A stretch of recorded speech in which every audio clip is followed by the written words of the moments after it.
Setiap tahun, jutaan manusia dari seluruh dunia, dari berbagai bahasa dan warna kulit, datang ke satu titik yang sama, Ka'bah. Tapi, tahukah kamu, di balik setiap putaran tawaf, setiap langkah sa'i, dan setiap lontaran jumroh, ada kisah tentang cinta, ujian, dan air mata, serta ketaatan total kepada Allah. Ini adalah kisah sejarah ibadah haji, sebuah perjalanan yang dimulai bukan dari zaman Nabi Muhammad, tapi ribuan tahun sebelum beliau lahir. Kisah haji tak bisa dimulai tanpa menyebut satu nama, Nabi Ibrahim alaihissalam.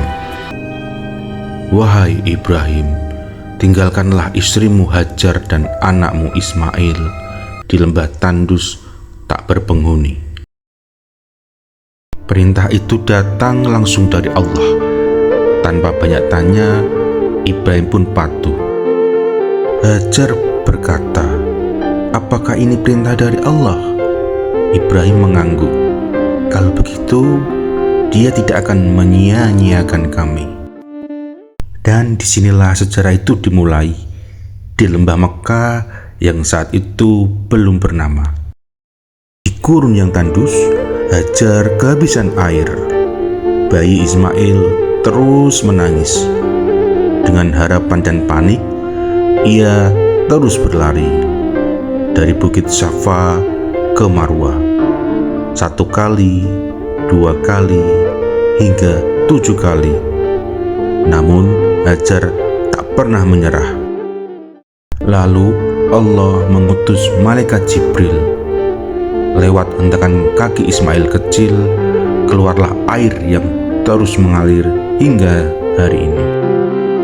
Ismail tumbuh menjadi pemuda yang saleh. Lalu Ibrahim bermimpi, ia harus menyembelih anaknya. Bukan mimpi biasa, tapi merupakan wahyu dari Allah. Ibrahim berkata, "Wahai anakku, aku bermimpi bahwa aku menyembelihmu. Apa pendapatmu?" Ismail kecil menjawab dengan iman yang luar biasa, "Wahai ayahku, laksanakanlah perintah itu." Saat pisau hendak menyentuh leher Ismail, Allah menggantikannya dengan domba dari surga. Ritual ini menjadi dasar dari ibadah kurban dan lontar jumroh, di mana Nabi Ibrahim alaihissalam juga digoda syaitan 3 kali. Kemudian Nabi Ibrahim melemparinya dengan batu. Setelah semua ujian itu, Allah memerintahkan Nabi Ibrahim dan Ismail kecil untuk membangun Ka'bah.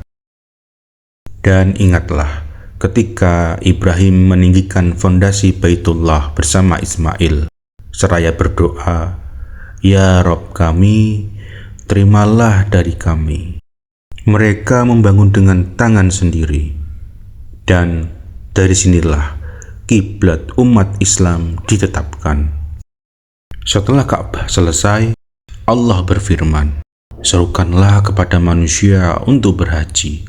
Niscaya mereka akan datang kepadamu berjalan kaki dan mengendarai unta kurus dari segenap penjuru yang jauh."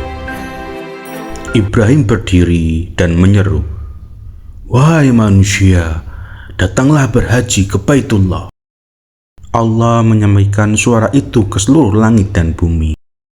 Dan hingga hari ini, manusia terus berdatangan menjawab seruan itu. Berabad-abad kemudian, Ka'bah tak lagi digunakan untuk tauhid. Kaum Quraisy menaruh 360 berhala di sekelilingnya. Haji dijadikan ajang pamer, politik, bahkan transaksi. Hingga akhirnya Nabi Muhammad SAW diutus. Beliau menyerukan kembali pada ajaran tauhid Nabi Ibrahim alaihissalam. Pada tahun ke-10 Hijriah, Nabi Muhammad melaksanakan haji wada, menegaskan kembali haji yang benar. Setiap rukun haji bukan sekedar gerakan ihram, melepaskan dunia. Tawaf, pusatkan hidup pada Allah.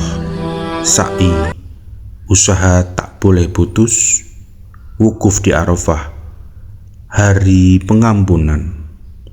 Mabit dan melontar jumroh, melawan hawa nafsu. Dan berkurban, rela menyerahkan yang dicintai. Haji bukan hanya ibadah fisik, namun ia adalah rekonstruksi sejarah iman.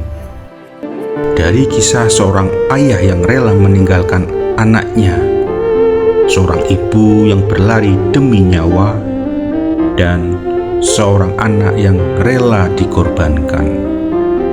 Kita belajar bahwa haji bukan sekedar ritual, tapi jejak ketaatan dari manusia-manusia agung yang rela menyerahkan segalanya demi Allah. Karena sejatinya setiap langkah dalam haji adalah langkah kembali pada Allah. Kita mungkin belum mampu pergi ke Mekah, tapi kita bisa memulai haji dari hati dengan taat, sabar, dan ikhlas seperti mereka.